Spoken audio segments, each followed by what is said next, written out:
क्या भारत सरकार ने जो पैसा इन्वेस्ट कराया, क्या वो लोग जेल जाएंगे कि नहीं जाएंगे? ये वीडियो सुना आपने, अखिलेश यादव कह रहे हैं कि क्या इनकम टैक्स ईडी या सीबीआई उन लोगों को गिरफ्तार करेगी जिन्होंने एलआईसी को बेच दिया।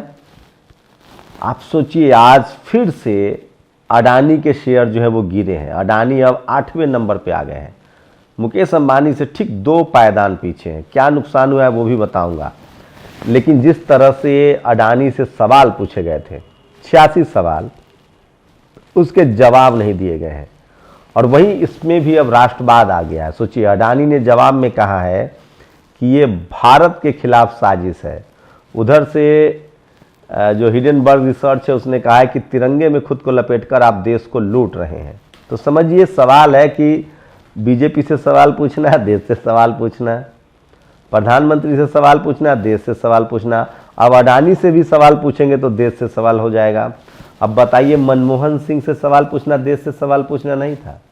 कनी मोदी को जेल में डाल देना, ए राजा को जेल में डाल देना सवाल पूछना नहीं था? अच्छा, वो तो सिख थे, ए राजा दलित थे, कनी मोदी पिछड़ी हैं। तो इस देश में एससी एसटी ओबीसी माइनॉरिटी के लोगों से और यहाँ तक कि ठाकुर समाज से लोगों से, जाट गुर्जर पटेल मराठाओं से सवाल पूछना देश से सवाल पूछना नहीं है। लेकिन आरएसएस बीजेपी से सवाल पूछना देश से सवाल पूछना है। किसान आंदोलन जो कर रहे थे, किसान मर गए, वो देश से सवाल नहीं था। तो सोचिए किस तरह के नैरेटिव सेट किए जा रहे हैं। अब जब एसबीआई और एलआईसी जमा जनता का पैसा डूब रहा है तो उनको चेयरमैन को जेल क्यों नहीं भेजा जा रहा है, अखिलेश यादव ने पूछा है। और मोदी की आलोचना भारत की आलोचना हो जाती है और अडानी की आलोचना भी भारत की आलोचना तथा हमला हो जाती है। सैमुअल जॉनसन की वो लाइनें फिट बैठती है, patriotism is the last refuse of the scoundrel. तो सोचिए कि किस तरह से इसको देश का मुद्दा बनाया जा रहा है, जबकि एक बिजनेस घराने का मामला है और इसी तरह से खोया है, लेकिन इसका नुकसान देश को उठाना पड़ रहा है। 118 बिलियन डॉलर संपत्ति थी अडानी की, अब वो संपत्ति मात्र 68 बिलियन डॉलर रह गई है। अडानी अब आ गए हैं 8वें नंबर पे। तो क्या उनके निवेशकों को उन पर भरोसा नहीं है? और वो तमाम सवाल जिसको नहीं जवाब दिया जा रहा है, और ये कह रहे हैं कि आपके फ्रॉड को उजागर करना भारत पर हमला कैसे हो गया मिस्टर अडानी। सोचिए, पूर्व आईपीएस ने पूछा है। और खबर ये नहीं है कि गौतम अडानी दुनिया के अमीरों की लिस्ट में 3 से 8वें नंबर पर पहुंच गए। खबर है कि मुकेश अंबानी जो है वो सिर्फ 2 पायदान नीचे हैं। और सरकार ने अडानी के खिलाफ जांच तो शुरू नहीं की है, लेकिन मोदी जांच करा रहे हैं कि शॉर्ट सेलिंग मतलब शेयरों के दाम कैसे गिरे हैं। संजय सिंह ने आरोप लगाया था कि अरबों खरबों विदेश में रुपए भेजे गए हैं। संसद में भी इस पर बहस होगी। तिरंगा उठकर भारत को लूट रहा है अडानी ग्रुप। आप सोचिए कि भारत की संपत्तियों को एक निजी आदमी की कंपनी को बेचा जा रहा है, वो भारत कैसे हो गया? कम से कम इतना तो सोचिए।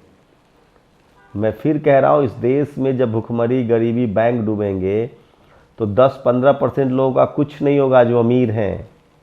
जो 90%, 95% जो गरीब लोग हैं उनके बच्चे सड़क पर आएंगे, उनको खाना नहीं मिलेगा, उनके पैसे एसबीआई और एलआईसी में डूब जाएंगे। साहब ने हिडेनबर्ग के पीछे ईडी लगाई है और अब बीबीसी खरीदने में लगा है। भारद्वाज ने कमेंट किया है, रवीश ने ट्वीट किया है। सवाल बस इतना है कि एक रिसर्च कंपनी की साख इतनी बड़ी हो गई कि 413 पन्नों के जवाब का असर नहीं हुआ। अमृत काल में अकबर बादशाह का नाम अमृत राजा कर देना चाहिए।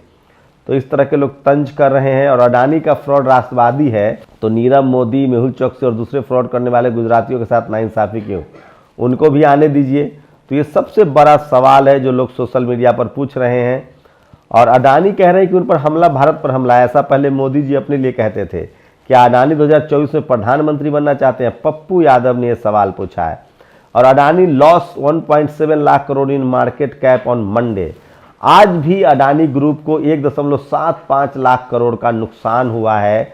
तो टोटल मिला के सबसे बड़े नुकसान में है। और ये खबर सोशल मीडिया पर सबसे ज़्यादा वायरल है। और सोचिए, जांच अब इस बात की जा रही है कि अडानी के शेयर कैसे गिरे। और सोचिए उनका नुकसान देखिए। ये देखिए, गौतम अडानी 8वें नंबर पर आ गए हैं। 88 बिलियन डॉलर के साथ उनकी संपत्ति रह गई है। 8.5 बिलियन संपत्ति जो है वो आज भी गिरी है उनकी। तो ये सबसे बड़ी खबर है आज की। और आपको ये सब कोई नहीं बताएगा, इसलिए मैं बार बार कह रहा हूँ कि सोशल मीडिया ही सच्चा मीडिया है, सोशल मीडिया ही बहुजन मीडिया है। आपके फ्रॉड को उजागर करना भारत पर हमला कैसे हो गया, ये चिट्ठियों के जवाब है। और हिडेनबर्ग ने एक सवाल पूछा था कि आपके भाई विनोद अडानी ने विदेशी सेल कंपनियों के थ्रू आपकी कंपनी से पैसे लगाए, ये पैसा कहाँ से आया है? हमें न पता है न मतलब कि पैसे का सोर्स क्या है। तो अंबानी बंधु को अपने भाई के बारे में भी पता नहीं है जो वो कह रहे हैं, और तमाम सवाल है जो आज सोशल मीडिया पर उठ रहे हैं। मैं इसलिए कह रहा हूँ कि सोशल मीडिया ही सच्चा मीडिया है।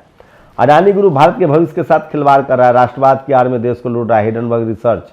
तो ये तमाम वो सवाल हैं जो हिडेनबर्ग रिसर्च ने जो उठाए थे।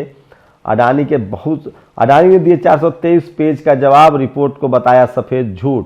अडानी ने बताया है, वहीं उस कंपनी का भी जवाब आया है कि आप मुद्दे से भाग रहे हैं, आप जवाब दीजिए और ये बताइए कि आपके शेयर के ओवर वैल्यू कैसे हुई। लेकिन सरकार, पूरा सिस्टम जो है वो इनको बचाने में जुट गया है। और इससे साबित होता है कि अडानी के मामले में सवाल वही है कि इसको देश से क्यों जोड़ा जा रहा है। क्या सचमुच भारत का मसला है? अडानी की संपत्ति भारत की संपत्ति कैसे हो गई? मुकेश अंबानी की संपत्ति भारत की संपत्ति कैसे हो गई? वो लोग तो प्राइवेट लिमिटेड कंपनी चला रहे हैं। भारत की संपत्ति तब होती जब इनकी संपत्तियों का राष्ट्रीयकरण होता, जो इंदिरा गांधी ने किया था। लेकिन अब तो उल्टा है कि राष्ट्रीय संपत्ति को कंपनी को दी जा रही है, और इससे वो भी इसके जांच होनी चाहिए। जैसे इस देश में कोई कल इनकम टैक्स ना भरे, कोई फ्रॉड करे, चोरी करे, जेल में जितने कैदी हैं वो कहने लगे कि हमको जेल में डालना भारत पर हमला है। तो ये कैसे चलेगा? ये सब बाकी सवाल हैं जो लोग सोशल मीडिया पर पूछ रहे हैं। और इसलिए मैं कह रहा हूँ कि ये सबसे बड़ी खबर है कि अडानी ने जिन सवालों के जवाब दिए हैं उससे साफ लगता है कि वो बहुत कुछ छुपा रहे हैं। लेकिन गनीमत है कि वो शख्स अब तक जेल में नहीं है। अगर वो भारत में होता तो अब तक जेल में होता। तो इस समय की सबसे बड़ी खबर है, अडानी आज 7वें नंबर पे थे वो फ्राइडे को, जब शेयर मार्केट बंद हुआ था, और आज वो 8वें नंबर पे आ गए हैं। इसका मतलब है कि जो इन्वेस्टर्स हैं उनके, वो उनसे पीछा छुड़ा रहे हैं, वो अपने सारे पैसे निकाल रहे हैं। वैसे भारत सरकार से उम्मीद थी कि वो अडानी के इस पूरे खेल को जांच करेगी, लेकिन फिलहाल अडानी ग्रुप की जांच तो नहीं होगी, लेकिन शेयर कैसे गिरे इसकी जांच शुरू हो गई है। और 118 बिलियन डॉलर में से सिर्फ 68 बिलियन डॉलर 3 दिन में सरक गए हैं। तो ये बड़ी खबर है कि 68 बिलियन डॉलर का 3 दिन में नुकसान हुआ है। Adani firm losses 15 million in value of US short sell battle escalate. तो 68 बिलियन डॉलर की नुकसान हुई है, वो 8वें नंबर पर आ गए हैं। आज भी लगभग 4 लाख करोड़ का नुकसान हुआ था पहले दिन, और आज भी वो लगभग 1.75 लाख करोड़ के नुकसान में है। तो ये बड़ी खबर है जो मैं आपको बता रहा हूँ, और सोशल मीडिया पर ये सबसे ज़्यादा वायरल है। आप लोग अपनी प्रतिक्रिया जरूर दीजिए। शुक्रिया। नेशनल दस्तक की आपसे गुजारिश है कि अगर इसको बचाना चाहते हैं तो नेशनल दस्तक को सब्सक्राइब करने के लिए रेड कलर के सब्सक्राइब बटन को दबाएं, फिर बेल आइकन की घंटी दबाएं। नेशनल दस्तक को बचाने के लिए बहुत जरूरी है कि हर खबर को शेयर करें, लाइक करें, कमेंट जरूर करें।